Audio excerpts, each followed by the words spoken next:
I come from your future to tell you a story.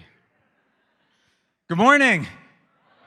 I want to begin first. I want to thank my translator, my feminine voice that is coming to you today. Margaret, thank you so much for your help today.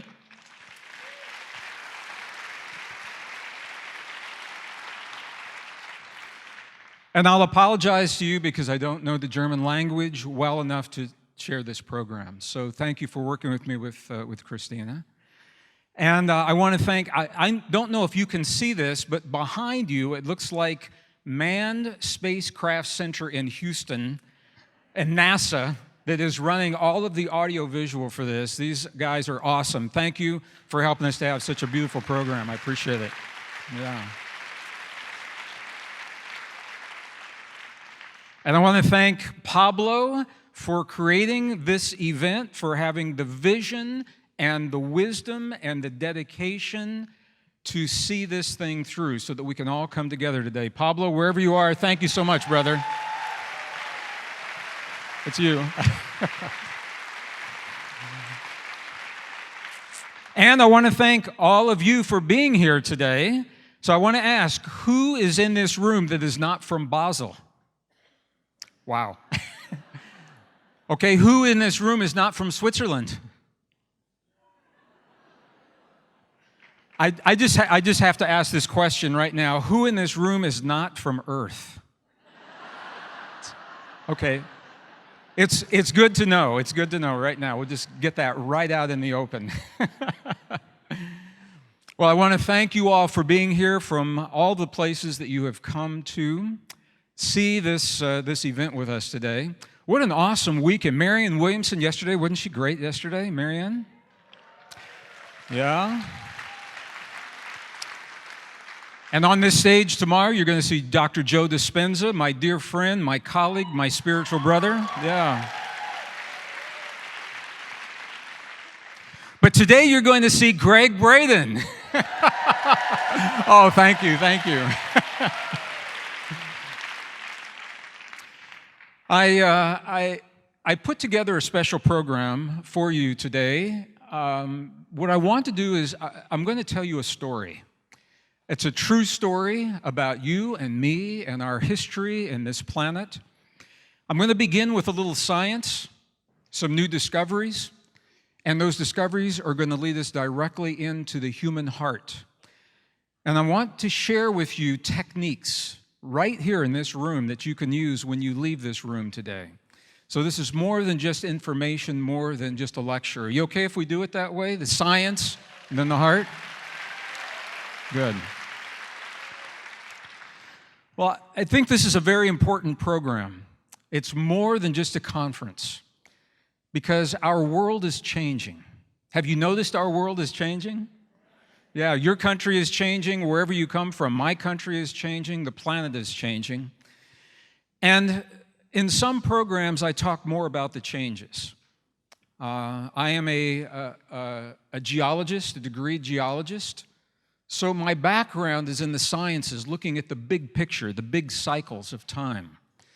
And what I can tell you is that the changes, many of the changes that we're seeing on this planet are the result of a convergence of cycles. 3 big cycles are converging right now. Cycles of climate, you know about that, climate change. Economic cycles, and cycles of human conflict. I recently had the opportunity to speak at the United Nations in New York with another dear friend and colleague, Dr. Bruce Lipton. How many of you know Bruce Lipton's work? Yeah. So Bruce Lipton and I were invited to speak at the United Nations in New York to share our perspective on what's happening in the world, why the changes are happening, and where we're going. So in other programs, I would talk more about those changes. But today I want to talk about how you and I deal with the change, less about the change itself. But what I want to say is for the first time in 5,000 years of human history, our planet is becoming globalized. Never before have we pushed together 7 billion people, almost 8 billion people now, across borders and across the differences of culture and religion, different ways of thinking. We're pushing our community, our global community together, but we're thinking the way that we thought 10 years ago, 50 years ago, 100 years ago, and that thinking does not help us to deal with the change. So I'm going to begin by talking about our story. Whoop. There it is. There's an American author, his name is Scott Turow, and what he says, I think, is so true. He says, "Who are we but the stories we tell ourselves about ourselves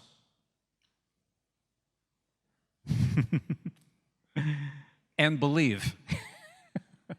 There it is, right there. Who are we but the stories we tell ourselves about ourselves and believe? And when you think about this, this day is more than just a philosophical day of information and science and spirituality. It is about our story. You and I have been told a story, and it's a story about our past, about our origin, about who we are, about what our capacities are, about what our potentials are. And I want to tell you the story that we've been told. It's based upon false assumptions of an obsolete science. And it's the story that is preventing us from embracing our global community as we come together across borders and oceans and cultures and religions.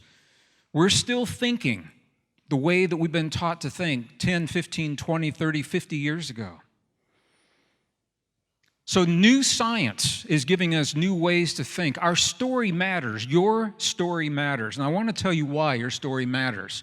It's because we live our lives based upon the story that we tell ourselves. We solve our problems based upon the stories we tell ourselves. We choose our relationships. Think about this. Every relationship that you have, it's based upon the way you think about yourself, upon your self-esteem, the people that you invite into your life, people that you invite into your home. I mean, we're all adults in here. Think about this. The people that you invite into your bed, the most intimate relationships, it's based upon the way that you have been taught to think about yourself, the way that you embrace a changing world, the way that you embrace climate change, the way you embrace political change, the way you embrace economic change. It's all based on the way that we've been taught to think about ourselves. We are what are called self-referencing beings. Does that translate okay? Self-referencing beings? Yeah.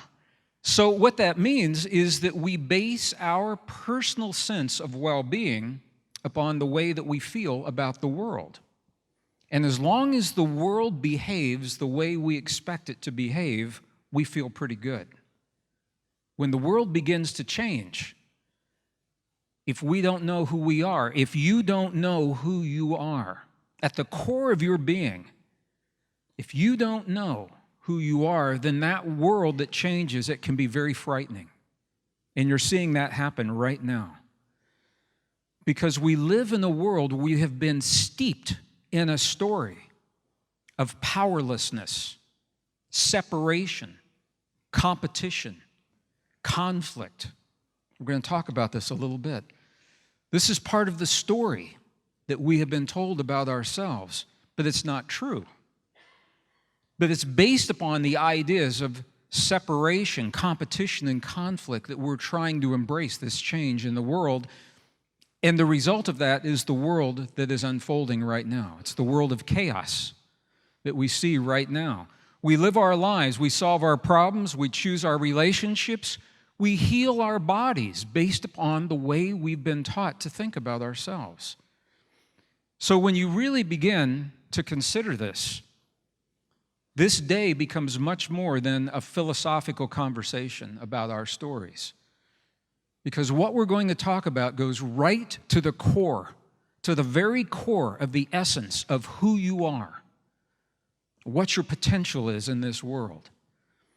And the bottom line for me, this is why it's so important, where does our story come from? We have a collective story. We have personal stories.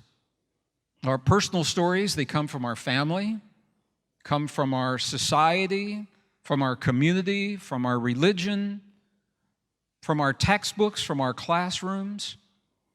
Our collective stories reflect this. So let me ask you, what if the story that we have been told is wrong?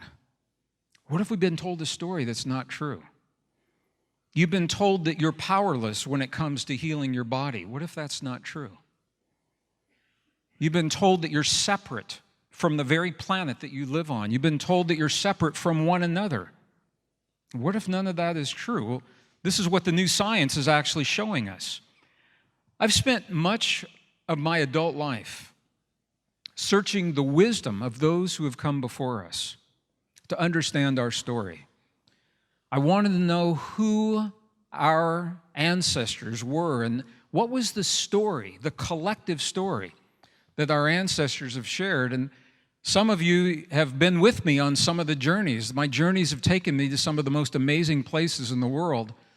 I love this picture because people say, Greg, your journey is documented by the length of your hair over the years. And the color of your hair over the years. But my journey has taken me in some of the most amazing places, some of the most magnificent monasteries in Tibet. Some of you have seen this, maybe been to this place. Some of the most isolated and remote and beautiful and magnificent and pristine places left in the world. Very few people go to some of these monasteries.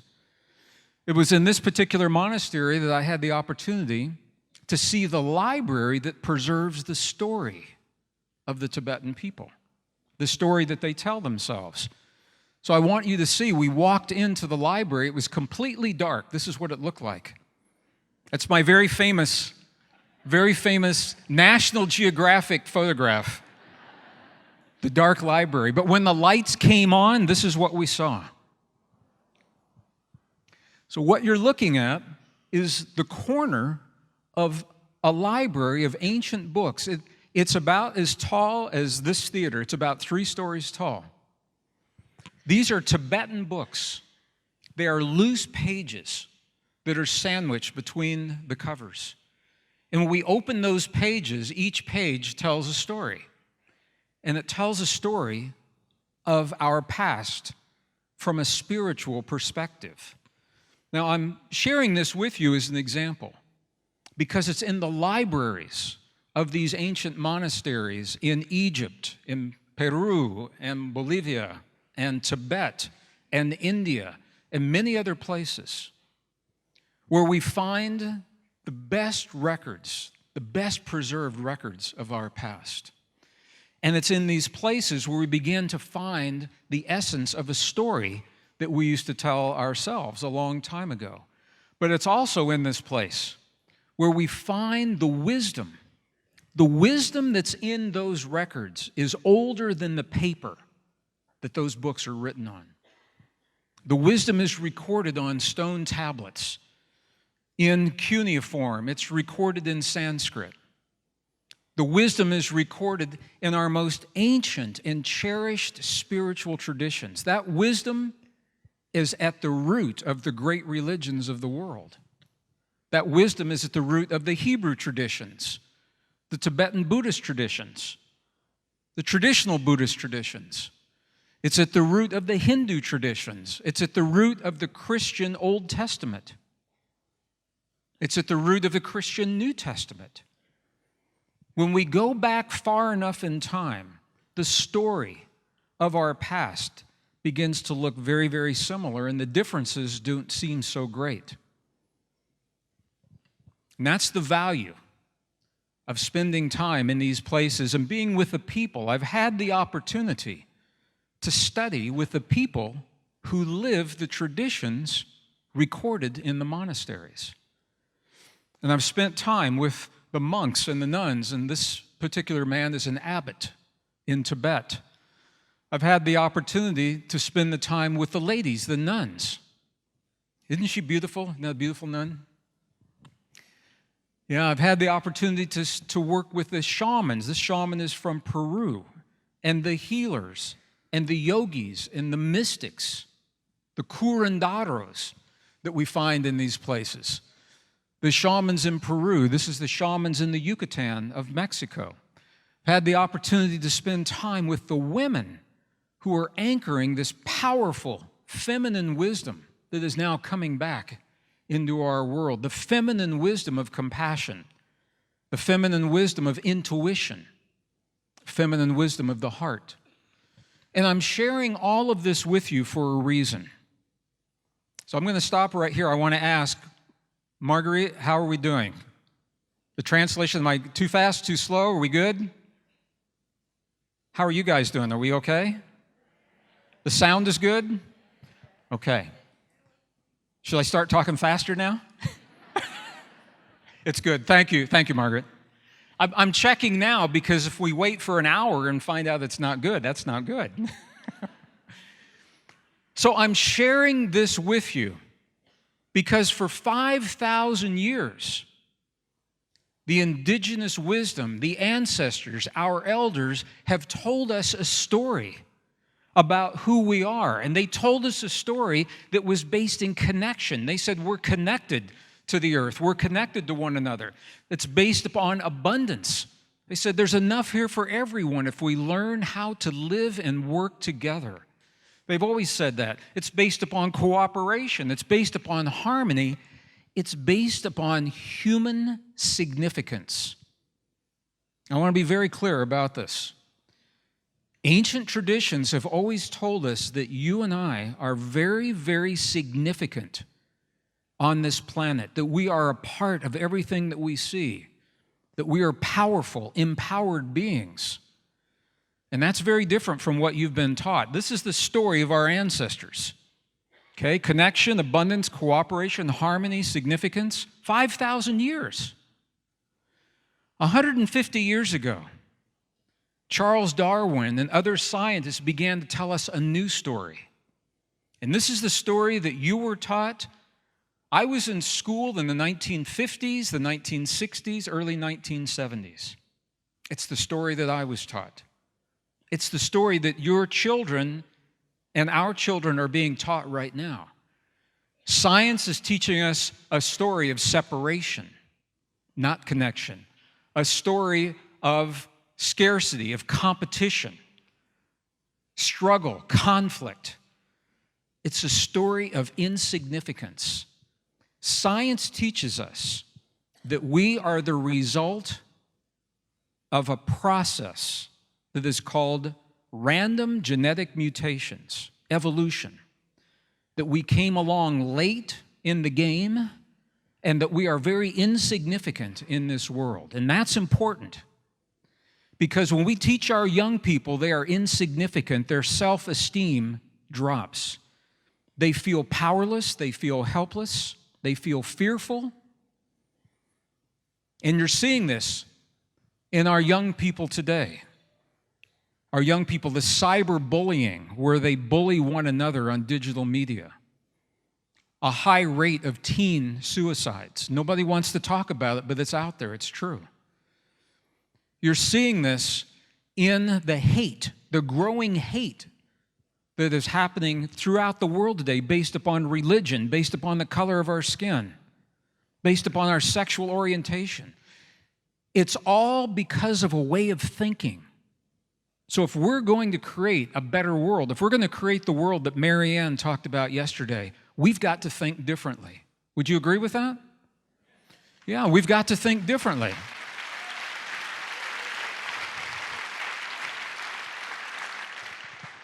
And we must live differently because we can pass all the laws that we want that make hate illegal. It doesn't change the hate. The only way to change the hate is to begin thinking differently, and that's what I want to share with you. The new discoveries give us a reason to think differently. The new discoveries tell a new story, and that's what I want to talk to you about today. Good news. See, it says right there, good news. There is a new human story, and it is a beautiful story. It is a powerful story. It's a story of hope. It's a story of possibility. It's a story of empowerment, connection. This is why it's important. The better that we know ourselves, I'm just going to be very personal, the better that you know yourself, the less you will fear change in the world. Think about that. The world is going to change. You can't stop that. But the better you know yourself, the less you fear that change. The better you know yourself, the less we fear one another. As we are pushing together these cultures and these religions, these ways of men thinking about women and women thinking about men, as we're pushing us together, we've got to think differently to embrace that connection. So the better we know ourselves, the less we fear one another. But what I really, really want to talk to you about today is you. Because the better you know yourself, the less you fear yourself. The better you know yourself, the less you fear your own power.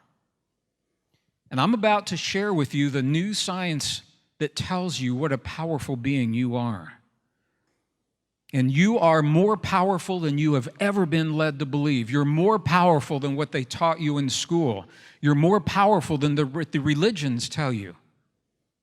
You're more powerful than probably what your community and probably what your parents have ever told you. But this is the new human story. If we're going to create a healthy world and embrace change in a healthy way, we've got to think about ourselves differently. And the science gives us the reason to do that. Now, I'm not saying that science has all the answers, because I believe that science does not have all the answers.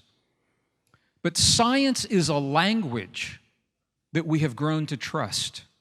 And science is a language that's more neutral. It's a neutral language.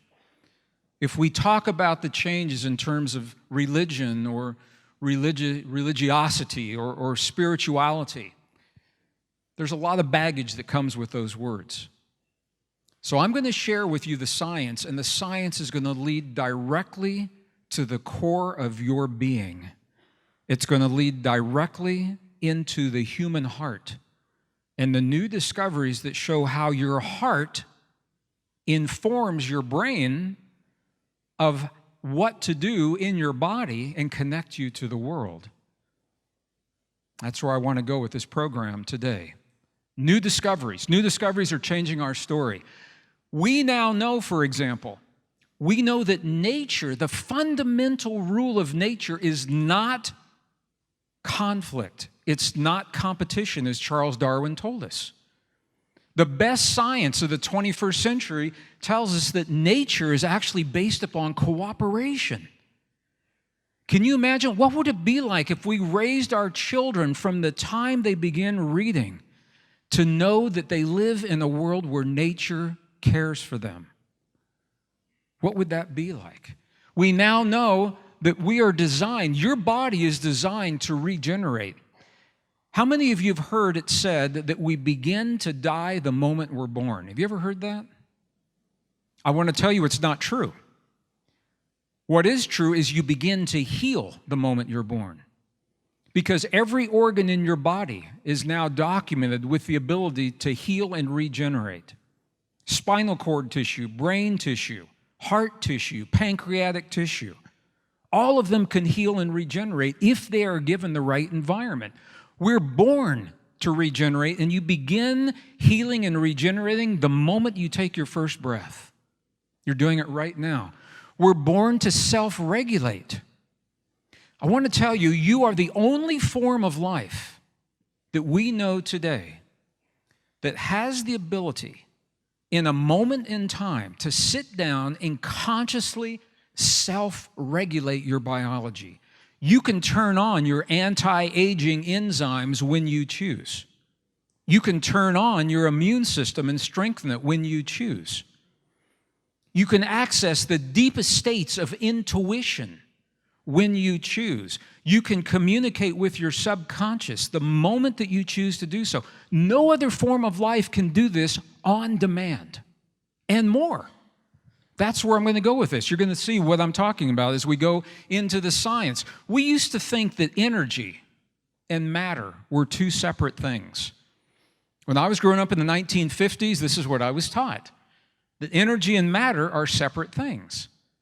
So because of that, I was taught that a thought or an emotion has no power because it's just energy, doesn't affect the matter. How many of you were taught that your thoughts are powerless when you were kids? Yeah.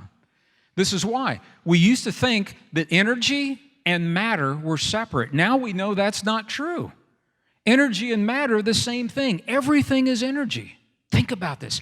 Everything is energy. That means the blood moving through your body right now, physical cells, but it's also energy. Do you see those neurons firing? We know that that's energy, right? These are neurons in the human brain. You know that that's energy. But everything is energy. That means the actual cells that are carrying the information, that's energy. And if that's true, it means that you can change those cells to carry different energy. This is what Joe is going to talk about tomorrow. Neuroplasticity is what it's called. So we know everything is energy. We used to think that evolution, Darwin's idea of evolution was our story. We used to think that we began as primitive forms of life that evolved to the point where we are today. And I want to tell you right now, if you have not heard this, the new science based upon DNA tells us what? Is that true? Absolutely not. Now, this is a problem. It's a problem for the textbooks, it's a problem for the classrooms, it's a problem for the teachers. But it's not a problem for the science. So with your permission, what I would like to do is share with you the science that overturns 150 years of thinking when it comes to you and me and our origin and where that new story leads. Do I have your permission to do that? Are you sure? Okay.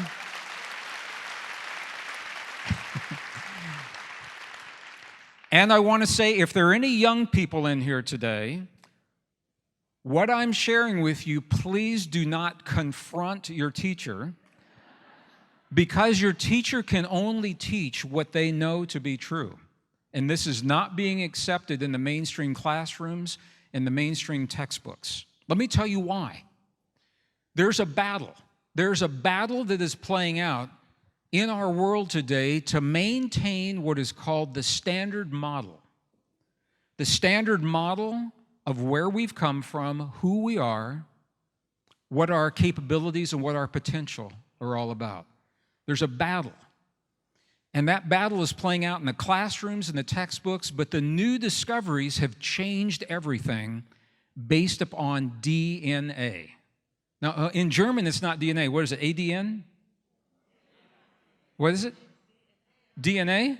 Okay, I was just in Mexico City, and it was ADN, and I thought, why did they do that? I don't know. So I want to share with you these discoveries. Okay, so I want to tell you right now that human evolution, the story of evolution itself, evolution is a fact. Let me say this. I'm a geologist, and I have seen evolution in the fossil records. I've seen it for plants. I've seen it for insects. I've seen it for animals. When it comes to humans, the story breaks down. Okay, so I'm not denying evolution. I'm just saying it's not the human story. The story has been that we began as primitive forms of life and we evolved to what we are today. That story is not supported by the fossil evidence. It's not supported by the DNA evidence. Something happened right here. Evolution was occurring. Something happened right there 200,000 years ago. We don't know what that something is, but it tells us that the story of evolution breaks down. So I'm going to share a series of discoveries with you. New reasons for a new story. All right, discovery number one. You ready? Here we go. Ready? All right, discovery number one. You all have seen this kind of a chart before. I just want to be really close to my audience, so I'm standing on the edge here. Hello, everybody on this side. They have no guardrail here. I mean, look at this. If I get too close, just catch me. Hello, this side of the room. I'm going to stand right here. You all have seen these charts before. They say that modern humans are here and that these lines, the green lines, connect us to these other forms of life. From where you are sitting, can you see that the green lines are broken lines? Can you see that from where you are? Yes? The green lines are broken lines. They are broken for a reason, because there is no physical evidence that has been found in 150 years that connects us to these forms of life. This is called an inferred relationship or a speculative relationship. These relationships are believed to exist, however, no physical evidence has been found to support them. Now, this is a problem because it is taught as fact in the classroom, even though there is no scientific evidence to support this idea right here. All right, so number one, discovery number one, no physical evidence. We already knew that. Discovery number two, this is where it gets really interesting, the DNA evidence. How many of you saw the movie Jurassic Park? Anybody see Jurassic Park? Okay. Jurassic Park used to be science fiction. In Jurassic Park, they pulled the DNA out of the bone marrow of fossilized dinosaurs. Today, we can pull the DNA out of the bone marrow of fossilized remains that are millions of years old. We're doing that right now. Now, to the best of my knowledge, we haven't made a dinosaur. I don't think we've done that yet. But we can now pull the DNA out from the fossilized remains of the beings that used to be thought of as our ancestors. So I'm just going to share with you something that happened right here. 1987. 1987, from a cave in northern Europe, right on the edge of the Europe-Asian border, scientists discovered deep in the earth a cave of the preserved remains of a Neanderthal baby girl. Now, you all have heard of Neanderthal, right? Neanderthal is supposed to be our ancestor. I know I'm in German country, so it's Neanderthal, right? Neanderthal. Okay. So they found this baby girl preserved in a way that we had never seen before. And they pulled the DNA out from her ribs. These are her ribs right here. And they were able to build her genome and compare it to our genome. They built a map of her DNA and compared it to a map of modern DNA. Now, she was dated, carbon dated about 30,000 years before present. 30,000 years old. So all of a sudden, we have the DNA from a being that is supposed to be our ancestor that we're comparing to our DNA today. Now, the discovery was made in 1987. Look at this. It took until the year 2000 for them to publish the results, because scientists didn't know what to do with these results. Now, I know you don't want to read the whole study. I know you don't want to read the whole paper. So I'm going to share with you the last sentence of the last paragraph of the conclusion only. And here it is. Quote, "The results suggest that modern human was not, in fact, descended from Neanderthals. That's not our ancestor. So now we have to do this. That's not where we came from." Okay, the same DNA is telling us something else. What they found is that modern humans appeared on Earth suddenly. We appeared. We don't know where we came from. We appeared about 200,000 years ago. And the DNA tells us that we have not changed in 200,000 years. We showed up, modern humans showed up on the earth 200,000 years ago with a large brain, the same body proportions, the same neurons, the same neural network that we have today, and we have not changed We know this because the DNA is telling us this. This is a problem for the theory of evolution when it comes to humans, because it shows that we did not evolve slowly, gradually over a long period of time. Does that make sense if I say that? Yes, no? We did not develop slowly, gradually over long periods of time. We showed up, and we don't know exactly how this happened. But I want to show you what the DNA is telling us if you want to see it. Okay, well, let me show you. We showed up 200,000 years ago as what scientists call anatomically modern human, AMH, anatomically modern human. So if you look at anatomically modern humans, the way they looked, they say we haven't changed much from the way that we look today, very similar. Okay, I'll change it then. I'm just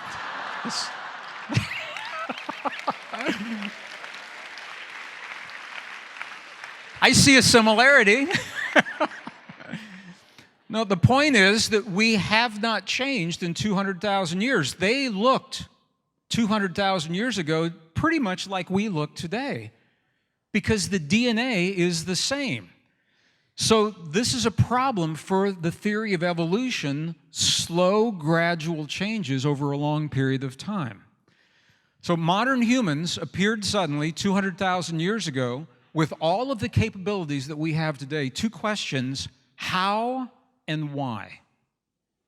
All right, scientists cannot tell us why, but science can tell us how.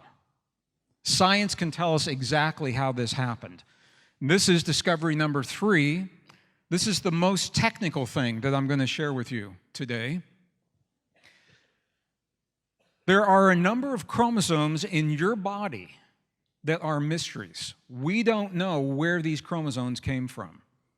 And one of the most mysterious is chromosome number 2. I want to talk to you about chromosome number 2. It is the second largest chromosome in your body. It makes up about 8% of every one of your cells. It's a very mysterious chromosome. Look at what it does. The purpose of human chromosome 2 is it gives you the neocortex, the big part of your brain that makes you human. Because of human chromosome 2, you have the uniquely human capacities of empathy, sympathy, compassion, emotion. The things that make us human are because of the neocortex. That neocortex exists because of human chromosome number 2. Now, there's some new discoveries that have been made, and I'm going to show you, this is so new.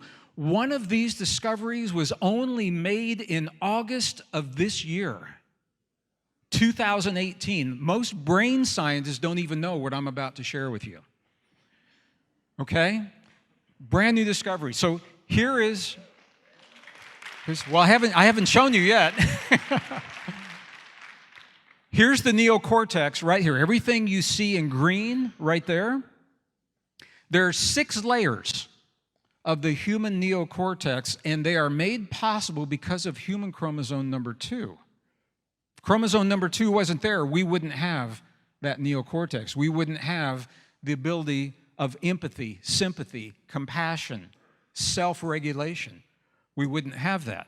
Now, I want to share something with you. This is the new discovery. It was only announced in August of this year in the scientific journals. And this caught scientists off guard. They discovered a new form of neuron in the human brain, and it only exists in the human brain. A new neuron only in the human brain. All right, this is what it looks like right here. It doesn't look like a typical neuron. Let me show you an enlargement here. This is what it looks like right here. This is a computer-generated image of the new neuron. Look how complex this neuron is, and this is an actual image of the neuron. It is called the rose-hip neuron, and this neuron is only in the human brain, and it is a neuron whose purpose, the purpose of this neuron, is to regulate the flow of information and consciousness. So when we begin to look at why we have the ability to self-regulate, the ability to communicate in other dimensions and other forms of life, scientists now believe that this neuron is playing a significant role in doing that. It's so new, they're only beginning to understand this. At the same time, they found another neuron, a single neuron that wraps completely around the brain, integrating the brain. So this is brand new territory. We're only beginning to understand what's happening in the human brain. All this is possible because of human chromosome number 2. So the question, can you see where chromosome 2 is pretty important? Can you see that? Yeah. When you begin to see this, you say, wow, where did human chromosome 2 come from? Where did we get the ability to do all of this? If evolution is not responsible for us emerging 200,000 years ago, where does this chromosome come from? Well, what I'm going to show you is a mind blower. I'm going to share the science, and then I'll explain in easy terms what the science is telling us. But let me show you the science right now. Where did human chromosome number 2 come from? Here's a paper that is the proceedings from the National Academy of Sciences. The volume is called Genetics. And I love this. You know, when a scientist makes a discovery and they want to claim credit, they say, I discovered this. But when a scientist makes a discovery and they think it might be controversial, they tend to say, we discovered this. There's a reason I'm saying this. I know you don't want to see the whole paper, so I'm going to go to the last sentence of the last paragraph of the conclusion of this paper right here. And here's what it says. We conclude that human chromosome 2 is the relic of an ancient DNA fusion of 2 ancestral chromosomes. Okay, what does that mean? It means that there were 2 chromosomes from another species that were fused together to make one. Let me show you. This is what it looks like. There it is right there. Can you see where the fusion happened? This is human chromosome 2. Can you see right there? This is where the fusion happened. All right?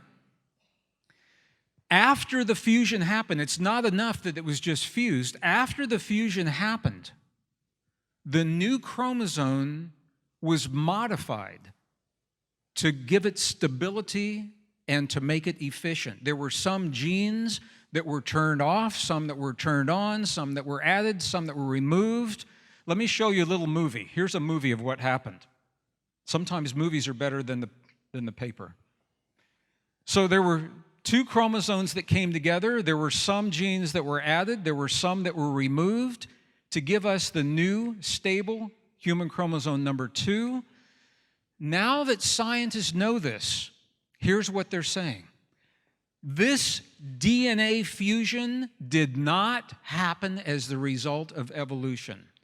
They're saying it didn't happen. The timing, it happened 200,000 years ago when we appeared.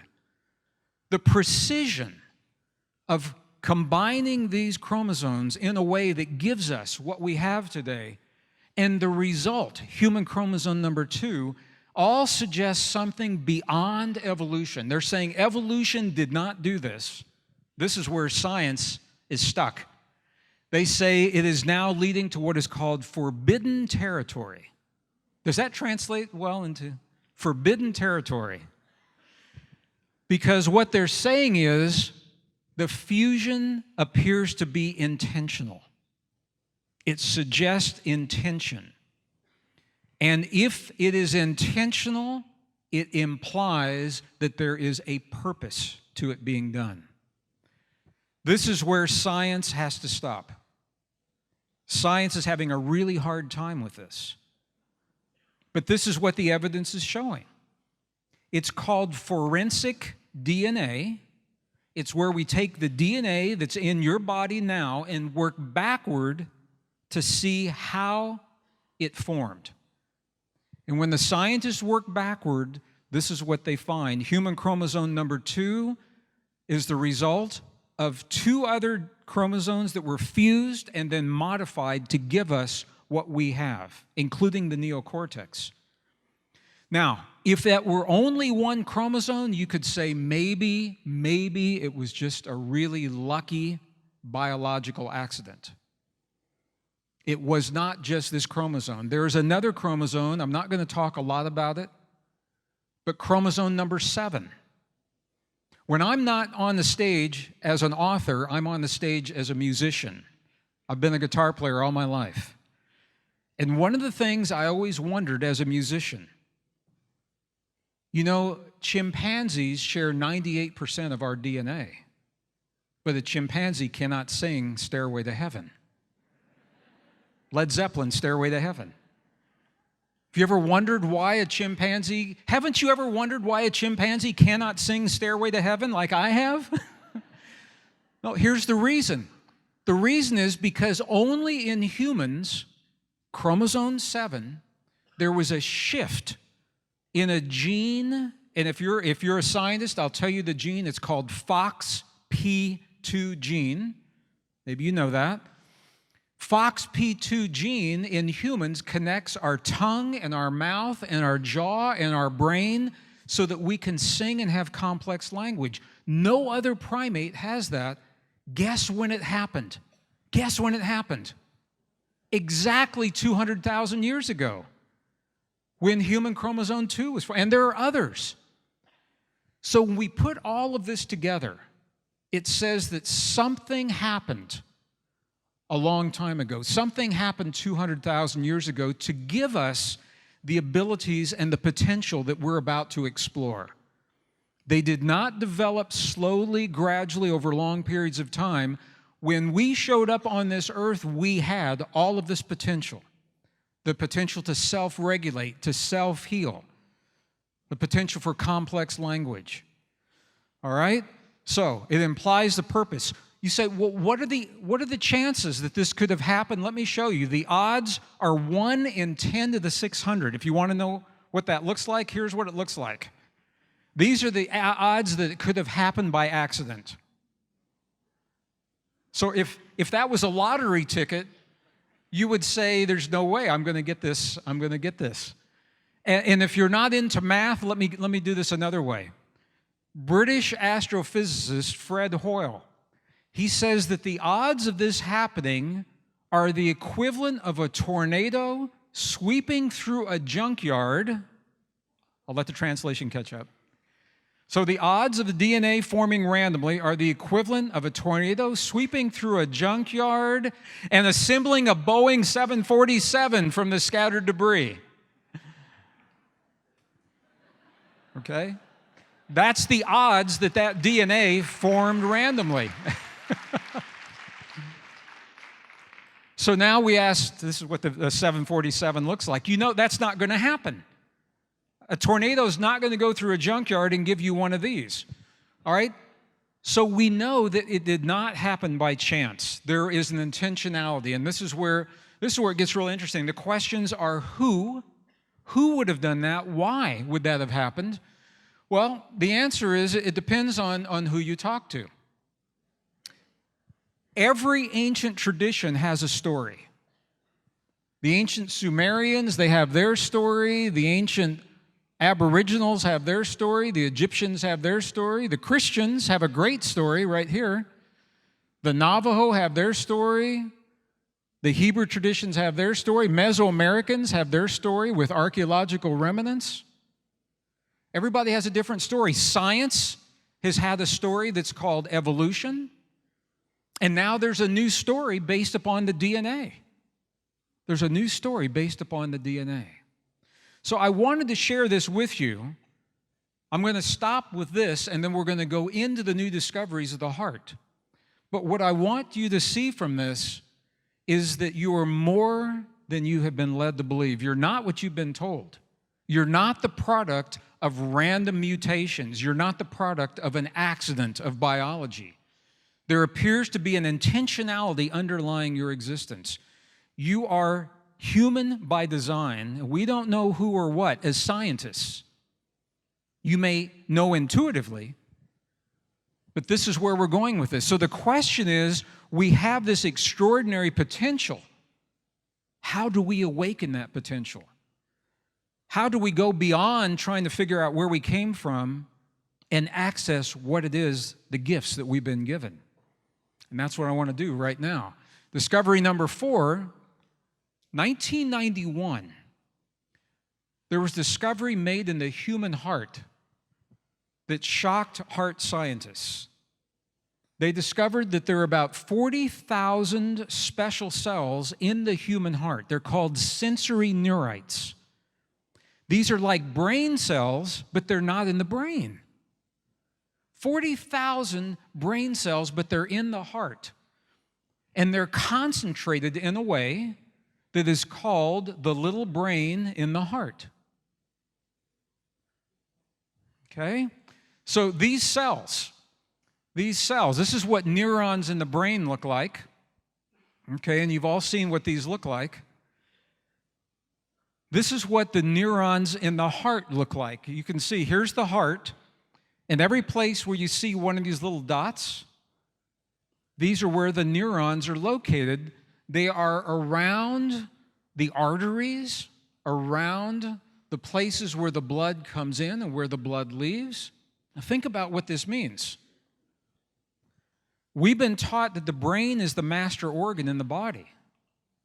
And now we know that's not true. The brain receives the instructions that tell it what to do from the heart. And the heart creates those instructions through your perceptions of what you feel about the world. Do you feel safe in the world? Do you feel threatened in the world? The way that you feel about your relationship to the world sends a signal from these special cells to the brain. This is what these neurons actually look like. And this is what the little brain in the heart looks like. This is what the neurons look like in the heart. So why is this important? Look at this. It's because our heart can actually think, learn, remember, and feel independently of the brain. Now, you probably know that. You probably know that intuitively. It means when you have a deeply emotionally significant experience, it means that experience registers in the brain and in the heart. And if you have been hurt in life, if someone has betrayed you, someone has lied to you, if you have lost someone that you love and care about, those deeply emotionally significant experiences, and you try to heal it only through the brain, sometimes it's not enough. Would you agree? Yeah, it's not enough because we must address the heart as well. All right? And we all know that, almost universally. Our most ancient traditions always tell us to begin with the heart. I'm going to lead you through an experience before we leave here this afternoon or this morning so that we can do this. One more discovery so that we can have our experience. Discovery number 5. We said that we were taught the brain is the master organ. It's not the master organ, that the brain and the heart, now think about this, 2 separate organs. But we have the ability, as humans, we have the ability to harmonize 2 organs into one system. We have the ability to harmonize the heart and the brain, 2 organs, into one very potent system. And our ancestors have told us this for a long time in non-scientific terms. When I spend time with the monks and the nuns, the yogis, the mystics, the shamans, the abbots, the curanderos, they all begin their process in the heart. And from the heart, they expand to the rest of the body. 2 organs, one very powerful system. So we're talking about something called heart-brain harmony. Technically, it's actually called heart-brain coherence. Now, some of you are with me over tomorrow. I'm going to do a full-day program tomorrow, and we can actually measure the heart-brain coherence. We'll do that tomorrow. And some of you are not with me tomorrow, and that's okay. So I want you to have the experience in here today. I want you to have a tool in here today that you can take into your life. And that's why I'm sharing everything I'm sharing with you, so that this tool makes sense to you, all right? You know and I know that everything in the human body is connected, right? You know everything's connected? Yes, no? I want to show you something. This is a map of the human metabolic system. It was only released this year. I want you to have the latest information. This is a map of the human metabolic system released this year. If you cannot read this map, don't worry about it, because neither can anyone else. This is a very complex map. This is the latest map of the human metabolic system. Here it is, right here. Yeah, you can't read that. I can't read that. Neither can anyone else. That's the point. The point is that the human body is so complex, everything is connected. This is the reason, you know, when you take a prescription medication to do one thing and the label says there's side effects, they're not side effects. Look, everything is connected. You cannot introduce something into the human body without having it influence everything in the body. That is the good news for what we're about to do. When you harmonize the heart and the brain, you cannot just affect the heart and the brain. When you harmonize the heart and the brain, you are influencing the entire human body. And that's why this is such a powerful technique. When we learn to harmonize the heart and the brain, that 0.1 hertz signal between the heart and the brain, your body interprets 0.1 hertz as love. If you want to love your body, you feed your body 0.1 hertz from the heart. How do you create that? It's through the power of emotion. And this is the key to what our indigenous ancestors have always told us.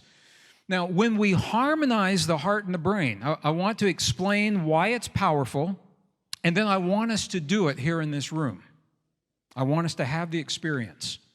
Pablo, where are you? Pablo? Pablo, are you here? Okay. We started a few minutes late, so I'm going to go a couple of minutes over, okay? Is that all right with you? I want my full 90 minutes with you. All right, thank you. Thank you. Okay, I'm channeling Pablo right now. Pablo, can I go late? Yes, Greg. Okay.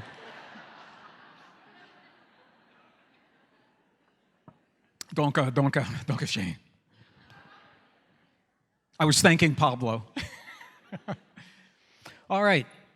I'm going to share with you in just a moment a technique to harmonize the heart and the brain. Many people have interpreted this to be the end of the process, and what I want to tell you is it is only the beginning. Once we harmonize the heart and the brain, that is the beginning. From the place where we begin that heart-brain harmony, once we harmonize the heart and the brain, we have access to what is called super longevity. Just by doing what we're going to do, just by doing it, that 0.1 hertz triggers the longevity enzymes to release the chemical in your body that makes you younger. So you are all going to be younger in 15 minutes than you are right now. Okay, now it's true. It's true. You think I'm kidding? It's true. Just when you flood your body with 0.1 hertz, your body interprets that as love, and it will heal, it will repair, it will rejuvenate, and it will release the enzymes that trigger the healing of the DNA at the ends of every chromosome, called telomeres. It begins to heal those from that 0.1 hertz, all right? Super immune response. You're all going to be healthier in 15 minutes than you are right now because you will have a stronger immune system, all right? You will all have direct access. It's from this place. When we create heart-brain harmony, it moves you into a space. 2 organs, 1 system.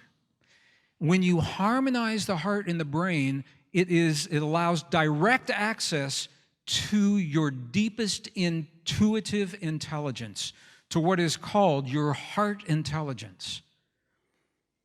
When you find yourself in a place in your life where something happens and no one has the answer, you always have the answer, and it's in your heart. Now, tomorrow I can explain more why, but without even explaining, I just want you to know that what we're about to do when we create that heart-brain harmony, once you're in that place, that is where you would ask the deep questions that no one else can answer. Let me ask, anyone in a relationship right now and you don't know if you should stay in the relationship or leave the relationship? Could be romance, could be a job relationship. There's a song, you remember the song, Should I Stay or Should I Go? Remember? That's the heart song. Okay. If you're in a relationship and you don't know if you should stay or you should leave, everyone you ask is going to tell you something different, but your heart will know the answer. This is the place where you would ask. When you harmonize the heart and the brain, you trigger over 1,300 positive chemical reactions in your body. Remember, everything's connected just from harmonizing the heart and the brain. So all of these are going to happen to you in just a moment. Now, you may also use this space to access your deep states of intuition, to access your subconscious. Does anybody in here do affirmations? Any affirmations? If you're going to use an affirmation, you must communicate with the subconscious in a language that the subconscious recognizes. When you harmonize the heart and the brain, it is a hotline, direct access to your subconscious. No hypnosis. You can use this directly, personally, to access your subconscious. Super learning, super memory, super recall. All of this comes from being able to harmonize the heart and the brain, and much, much more. So these are the benefits of doing what we're about to do. Now, I want to show you one more thing. These are neurons in the human brain, and typically what happens is they fire randomly. You've all seen that, right? What would happen if you could capture, if you could harness all of those neurons to fire at the same time? Think about that. What would happen if you could harness all of those neurons to fire at the same time to heal your body? What would happen if you could harness all of those neurons at the same time to give you access to deep intuition? What would happen if you could harness all of those neurons at the same time and direct that energy into your subconscious affirmations? Let me show you what this would look like. This is another brain, and I'm going to show you, this is in the laboratory, and what you're seeing, what you're supposed to be seeing is 80% of the neurons lighting up on this brain. All right, if you could see it, what you would see would be would be 80% of the neurons firing at the same time, all right? Heart-brain harmony is a way to access and simultaneously fire these neurons. I apologize for this not, it was working this morning. I'm not sure what happened. I think the distance from me to the computer is a problem. All right? So you get the idea of why it's important to harmonize the heart and the brain. So this is the science that I wanted to share with you. And what I'd like to do, are you okay if we use this technique in here? Would you like to do this together? I would too. Maybe we can heal the computer. Maybe it's that good. All right. So there are 3 really, really simple steps to do what we're going to do. And I just want to share with you that this technique, I've spent a lot of my time working with indigenous traditions. They use this technique. In 1992, I had the opportunity to work with an organization in Northern California in the States that is called the HeartMath Institute. How many of you know HeartMath Institute? Okay. And they have given me permission to share with you from their perspective this technique as well. So I am blending indigenous wisdom and laboratory science into the technique. All right? If you're with me tomorrow, we will begin here and we will go into all of the things. We'll go into intuition and we'll go into super learning and super memory and gamma brain states and mirror neurons and all of those things. So I want you to know, if you're with me tomorrow, we will not do the same thing we did today. We pick up here.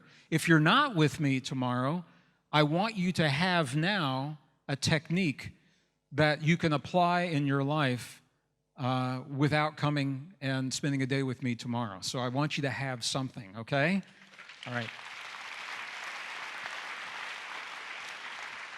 Thank you.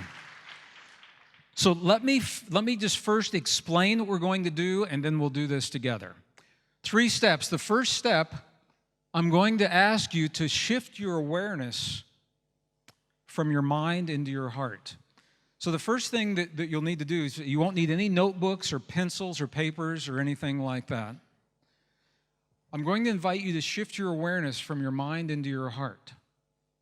Now, in the modern world, this is typically the most difficult thing to do because we're so accustomed to being in our mind that we think about what it would be like to be in our heart, and we're still in our mind thinking about it. I hope that translated okay.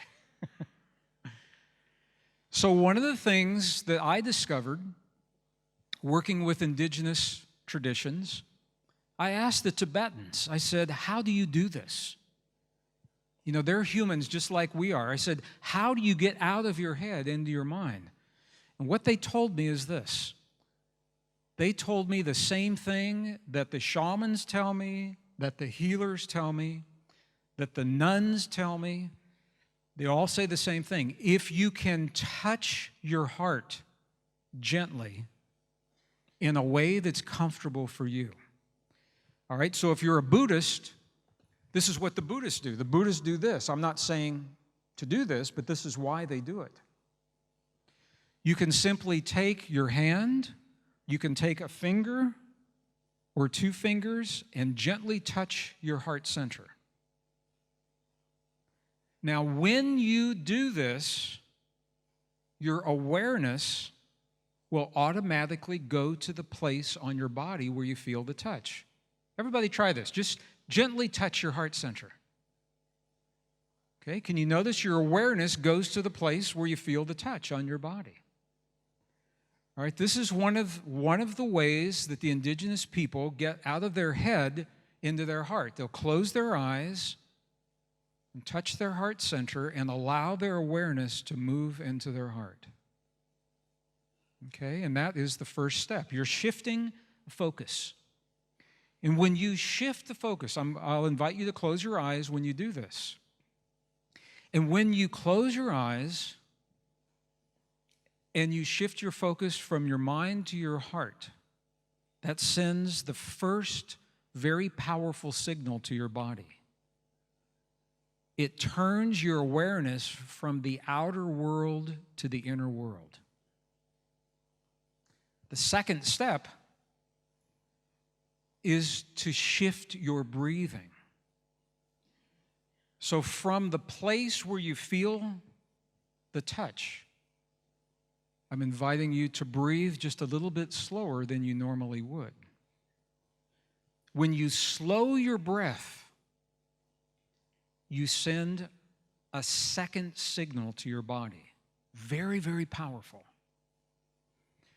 When you slow your breathing, you are telling your body, I am safe. I am safe. Just by slowing the breathing. This sends a very powerful signal to your parasympathetic nervous system. And it allows you to go into the healing and regeneration mode. Second step. Okay, the third step is about creating a feeling, an emotion. And what the scientists have found, I'm not sure how this will translate into German. The scientists have found if you can feel one or some combination of these four feelings, if you can feel gratitude or appreciation or care for anything or anyone, or compassion. If you can feel one of those feelings as if it is coming from the place where you are touching your heart. All right, so your breathing is coming from your heart, your feeling is coming from your heart, and you are gently touching your heart center so your awareness is focused on your heart. Those are the three steps. So what I'd like to do this together. And we'll need some audio support. We should have audio on this. Okay, thank you.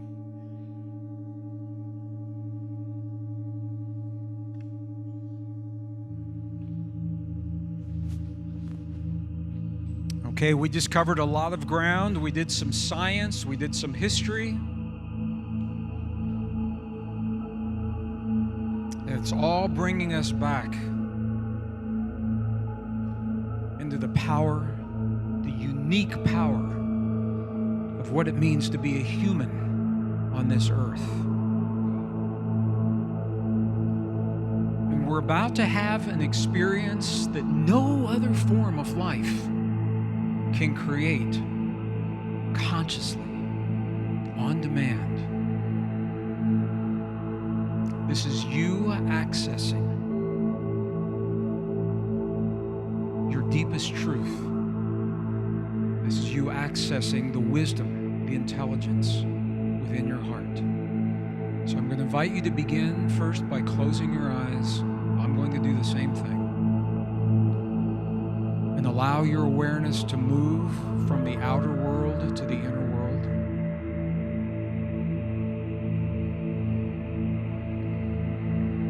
I'm inviting you to shift your focus from your thinking mind into your feeling heart. And if it helps you to gently touch your heart center in a way that is comfortable for you, this is the time to do that touch. Just gently touch your heart center. And allow your awareness to go to the place where you feel that touch.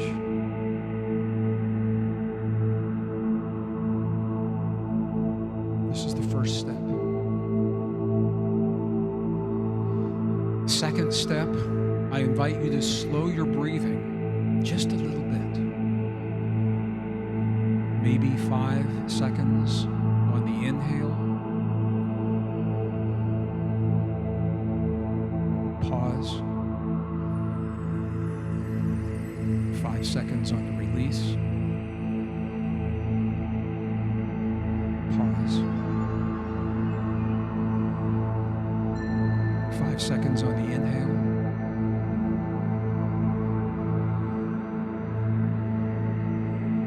Pause. 5 seconds on the release.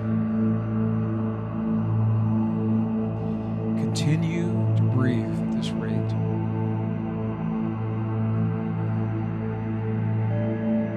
When you slow your breathing, you're sending a second, very powerful signal to your body. You are telling your body, I am safe.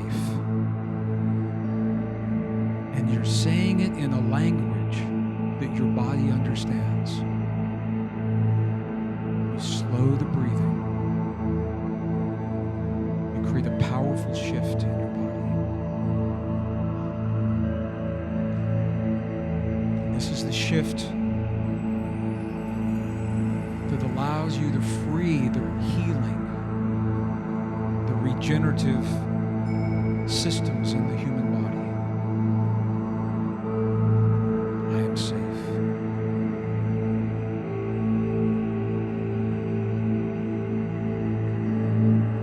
The third step. The third step is the step that establishes the link. This is the link between your heart and your brain. I invite you to feel a feeling to the best of your ability. Feel the feeling of gratitude or appreciation or care for anything or anyone. Compassion, gratitude, appreciation, care, compassion.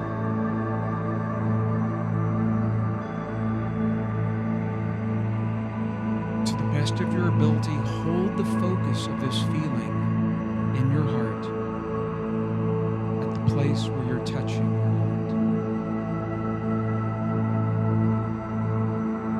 Remember to breathe into this space. I'm going to do the same just for a few seconds right now.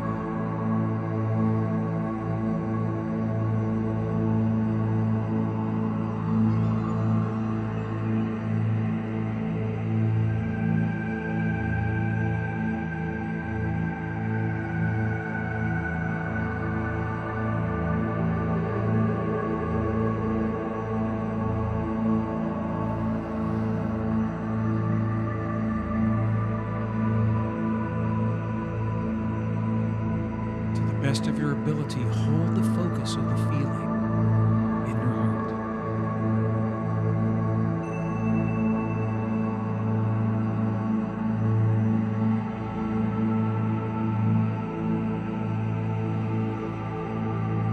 Breathe as if your breath is coming from your heart.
the science shows is that surrounding every human heart is a field of energy that extends beyond the physical body between 3 to 5 feet.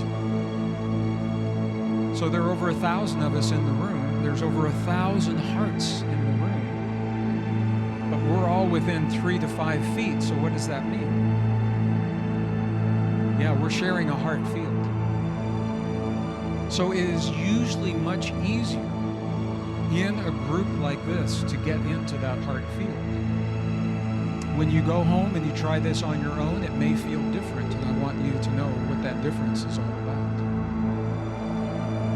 Now, what you have just done, just from harmonizing the heart and the brain for about 3 minutes, 3 minutes of what you have done, the science shows that your stress hormone levels decrease.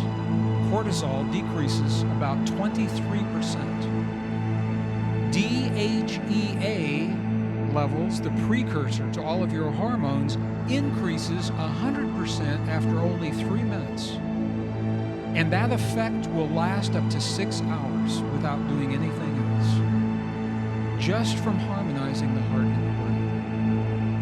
Now, if you do this at night before you go to sleep, what a beautiful way to set the stage for your body to heal and sleep.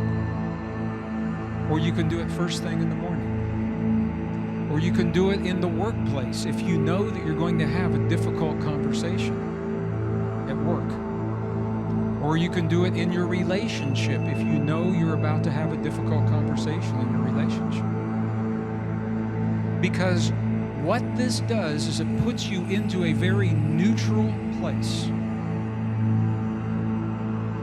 If you're trying to solve your problems and make your choices, should I stay or should I go? If you're trying to make those choices from your brain, you will always struggle because your brain is about polarity. Your brain is about judgment. Your brain is about good, bad, right, wrong. The human heart does not see good, bad, right, wrong polarity. Part of my blood, my heritage, is Cherokee Native tradition. And in the Cherokee tradition, there is a word for the heart that does not exist in English or German or French or Spanish. The word is Shante Ishta. Shante Ishta. It means the single eye of the heart. The eye that does not see the judgment. So what you have just done is not the end of a process, it's the beginning. It's from this place where you would ask the questions, should I stay or should I go? Ask the questions about your health care, your healing. Ask the questions that no one else can answer, because Shante Ishta will tell you what is true for you in the moment, not the judgment, the polarity, the ego, and the voice of your parents in your subconscious. How do you access Shante Ishta? You just did it. This is only the beginning, and that's what I'm saying to you right now. Heart-brain harmony, it's just the beginning. Now, this is what I wanted to say to you today. We started a few minutes late, so I ran over a few minutes. But I feel like you now have a tool. If I never see you again, I hope that's not true. But if I never see you again, you have a very powerful tool of healing. It's from this place that you would do your affirmations. It's from this place that you would ask the questions. And it's from this place we begin to write a new human story. The better you know yourself, the better you can deal with change in the world. This is a tool to help you know yourself. The better you know yourself, the less you fear your own power. And this is a doorway to the deepest aspects of your power. That's the new human story. That's what I wanted to say to you today. So I want to thank you for spending the morning with me, and if you're with me tomorrow, I will see you tomorrow. If you're not with me tomorrow, I will see you. I love you all. Thank you so much. Thank you. Thank you all.